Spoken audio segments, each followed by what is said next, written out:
Organism reproduce. इसमें कोई पूछेगा रिप्रोडक्शन होता क्या है, यहाँ खुद से देखो रिप्रोडक्शन, यहाँ RE लगा हुआ है।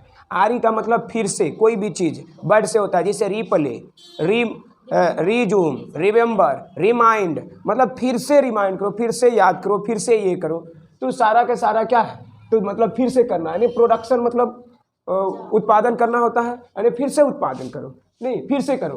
तो इसका the process by which living organism produce new individual similar to themselves, अपने की ही तरह ऑर्गेनिज्म क्या करे, प्रोड्यूस करता है, तो उसे क्या बोलेंगे, रिप्रोडक्शन बोलेंगे। देखो रिप्रोडक्शन इंश्योर्ड करता है कंटिन्यूटी ऑन द अर्थ, यानी पृथ्वी पर क्या कंटिन्यूटी बनाना है तो रिप्रोडक्शन बहुत ही जरूरी है, ठीक है।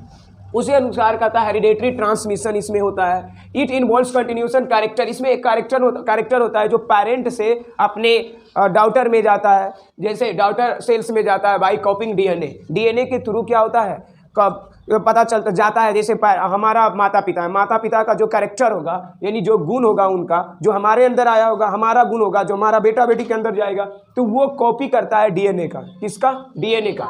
डीएनए का फुल फॉर्म होता है डीऑक्सीराइबोज न्यूक्लिक एसिड। अब देखो ये मॉलिक्यूल प्रेजेंट होता है कहाँ पर, क्रोमोसोम्स में, ठीक है, क्रोमोसोम्स में। ये इन्फॉर्मेशन है, बाकी हम बहुत डिटेल से चलेंगे इसका। देखो ये जो होता है कॉपिंग of DNA also not a point है, the useful variation of the retained while the harmful one does not go beyond।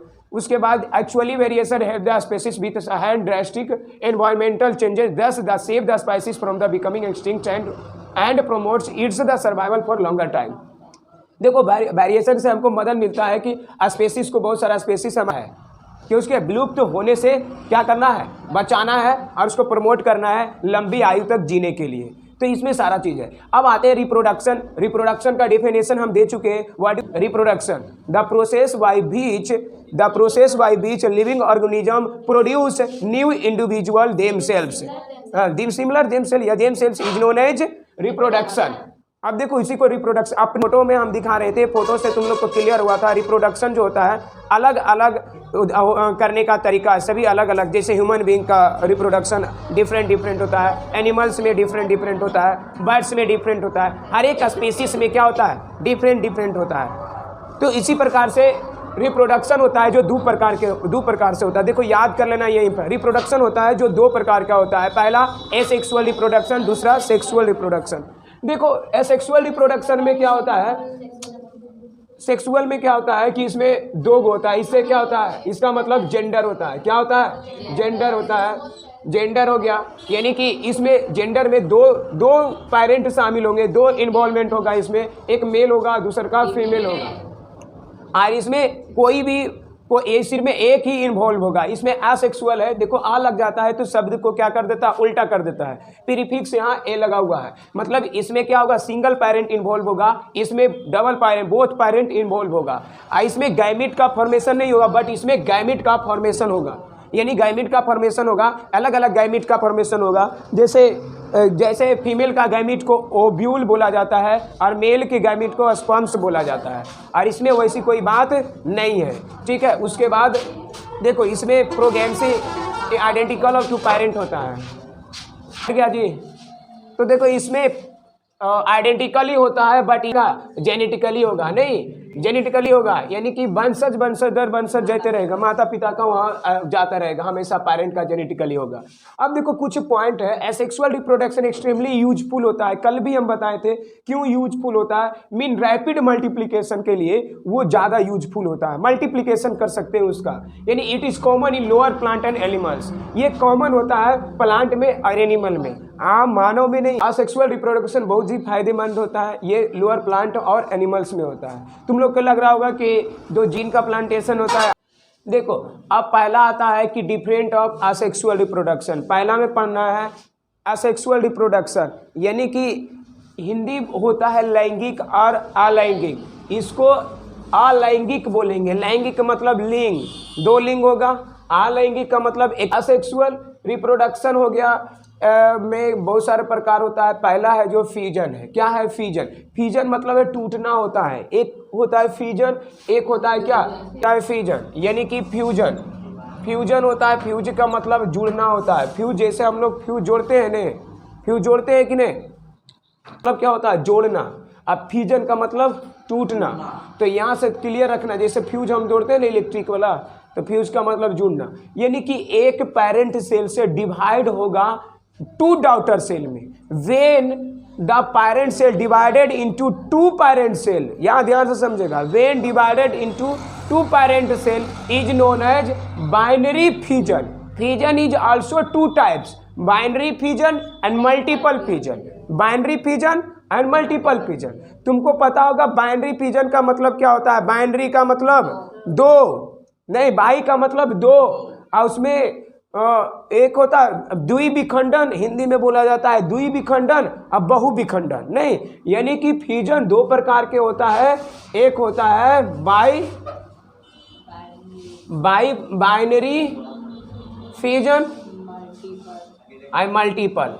अब यहाँ देखो बाइनरी मल्टीपल होता है। देखो when the parent cell divided into 2 daughter cell, क्या 2 डॉटर सेल। यहाँ देखो 2 डॉटर सेल होगा तब कहलाएगा बाइनरी फ्यूजन, यानी द्विविखंडन। अब जब होगा multiple fusion, multiple divided into multiple, तब क्या हो जाएगा मल्टीपल फ्यूजन। यहाँ देखो लिखा हुआ है।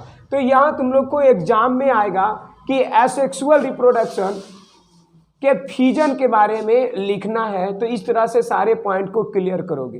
अमीबा में बाइनरी फ्यूजन भी होता है, मल्टीपल फ्यूजन भी होगा। जब अमीबा दो गो में भाग में बटेगा, डिवाइड होगा, तब क्या होगा बाइनरी। जब मल्टीपल में होगा तब क्या होगा मल्टीपल फ्यूजन होगा। समझ में आया। उसके बाद नेक्स्ट में हम चलते हैं। तो नेक्स्ट हमारा देखो इसका फिगर भी है, कल भी बताए थे इसका फिगर। जब देखो ये अमीबा है, धीरे धीरे न्यूक्लियस, सबसे पहले न्यूक्लियस बटना शुरू होता है। देखो शॉर्ट में सीखना है तुम लोग को, क्योंकि एग्जाम देना है, अभी तुरंत सबका एग्जाम है। तो ये न्यूक्लियस सबसे पहले बढ़ता है। जब न्यूक्लियस बढ़ जाता है तो धीरे धीरे देखो ये अपना जो सेल होता है अलग कर लेता है, सब कुछ अलग कर लेता है, उसके बाद 2 गो में बढ़ जाता है। तो ये इसको अमीबा के क्या बोलते हैं, डॉटर अमोबिया, नहीं एमोबिया। देखो यहाँ डॉटर एमोबिया है, यानी कि 2 गो बन गया, एगो से 2 गो हो गया, नहीं एगो से 2 गो, उसी से निकला। ठीक है, तो ये stage of binary fusion in amoeba. Stage बोल रहा है, पहला स्टेज में ऐसे होगा, दूसरा स्टेज में, तीसरा स्टेज में और चौथा स्टेज में। ठीक है, इस तरह से एग्जाम में तुम फिगर भी बना सकते हो। सेकेंड है तुम्हारा, सेकेंड है, अब यहाँ ध्यान दो, इसका फोटो भी नहीं है। देखो बडिंग क्या होता है।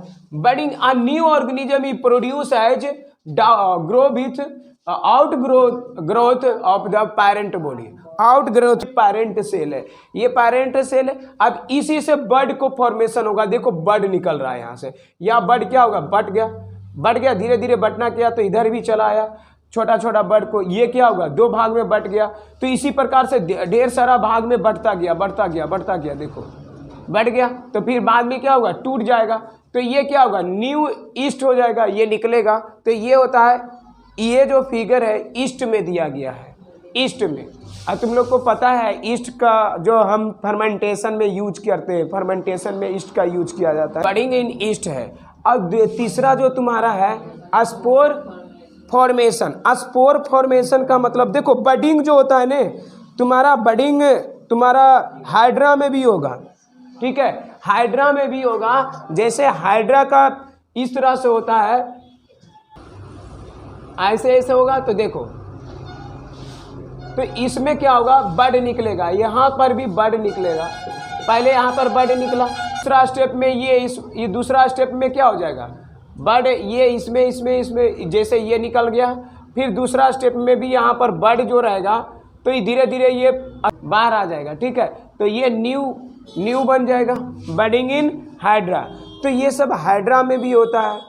नहीं, हाइड्रा में हो गया, ईस्ट में हो गया। उसका एग्जाम्पल लिखना चाहोगे तो जब एक का ही फिगर बनाना है, स्टेज एक का ही फिगर बनाना है। अब उसके बाद आता है स्पोर फॉर्मेशन।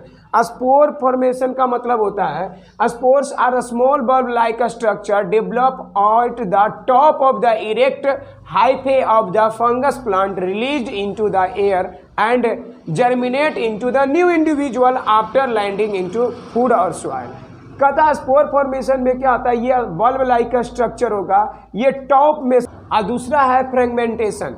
फ्रेगमेंटेशन होता क्या है, फ्रेगमेंटेशन माने फ्रेगमेंट हो जाना। फ्रेगमेंट का मतलब छोटे छोटे टुकड़े में बट जाना, यानी कि इसमें it is the accidental process when the broken pieces of an organism. ये एक्सीडेंटल क्या होता है, एक्सीडेंटली से टूट जाता है। क्या हो जाता है, टूट जाता है।